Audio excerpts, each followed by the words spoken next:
Hey, it's Mike Tangreda. Thanks for listening to another episode. I want you to recognize your power.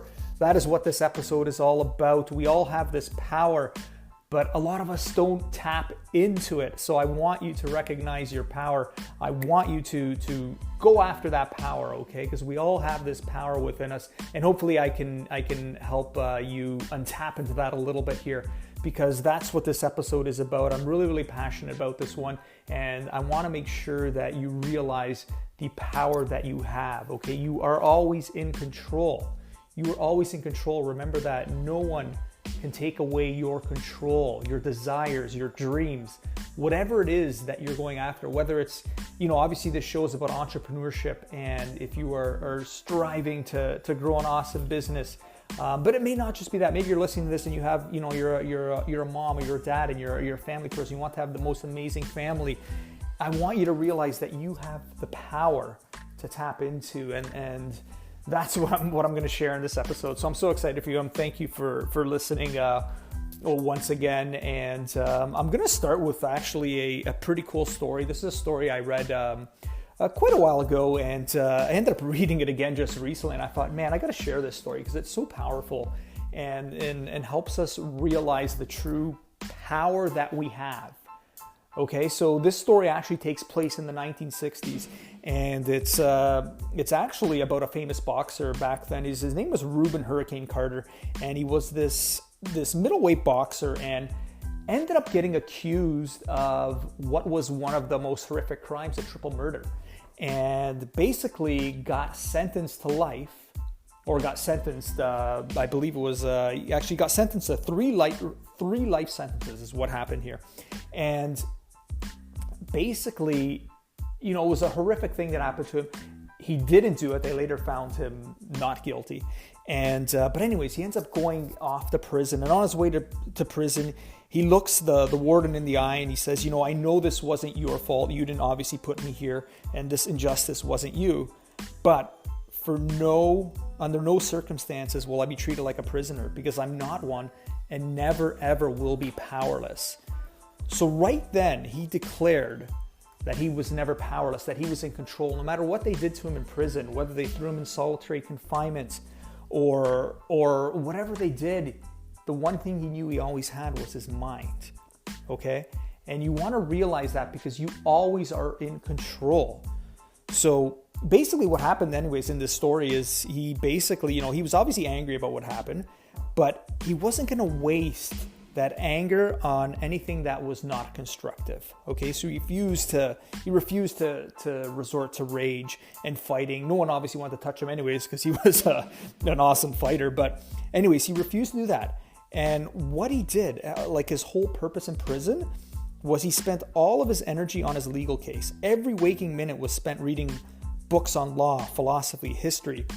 And even though they had ruined his life and they had put him somewhere he didn't deserve to be, his plan was not to stay there. He didn't intend to stay there.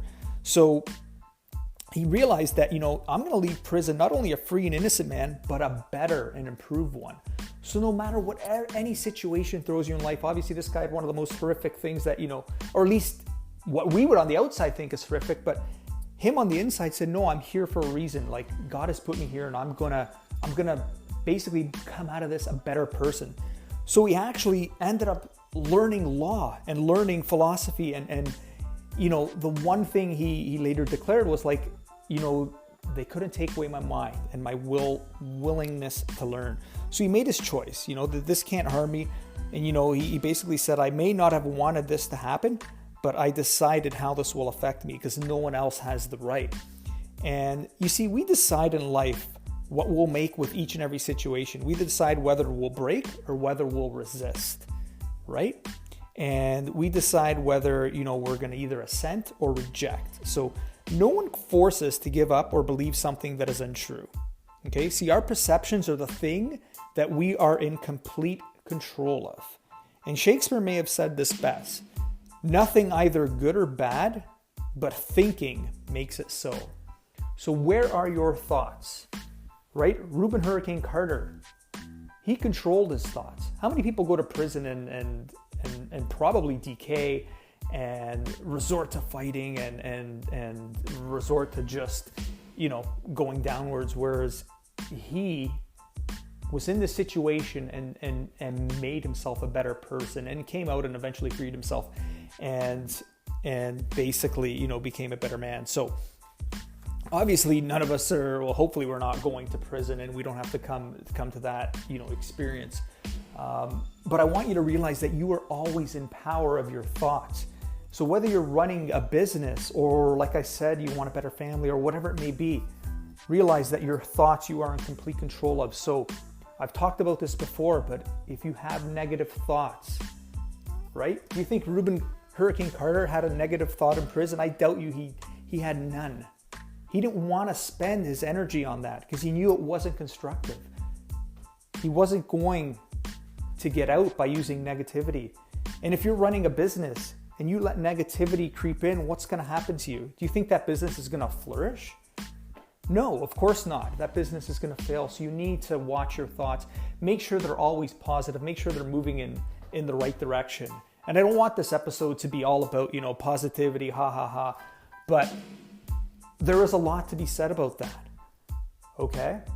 So I've used this analogy before, but it's like in business, it's the bike. You're either moving forward, right? Think about when you're sitting on a bike. And if you just try to sit there, can you sit on a bike and just kind of sit straight? Probably not, right? Unless your feet are down. Try sitting on the pedals. You can't. You're going to fall. You're going to fall forward or back. So in business, the same thing. You've got to move forward, right? Your equilibrium is off when you're sitting on a bike and you're just sitting there, right? You're going to fall off. In a business, it's the exact same thing. So make sure you're always moving forward to your goals. And the way to do that is to recognize your power.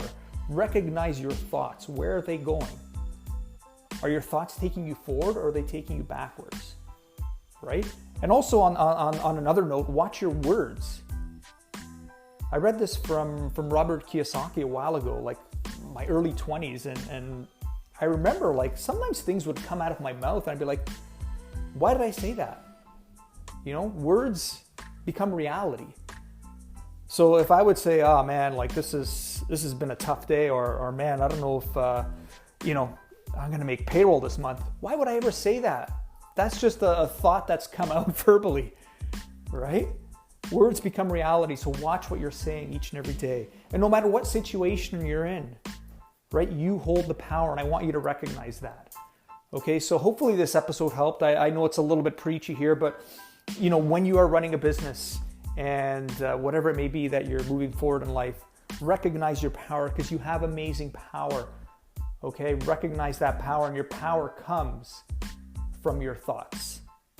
Until next time, thanks so much for listening. Make sure to subscribe to us on iTunes. We're now on iTunes, on any major platform, wherever you're listening to this podcast. Make sure you subscribe, and we'll keep putting out great content. And I hope you found this useful. Thanks again.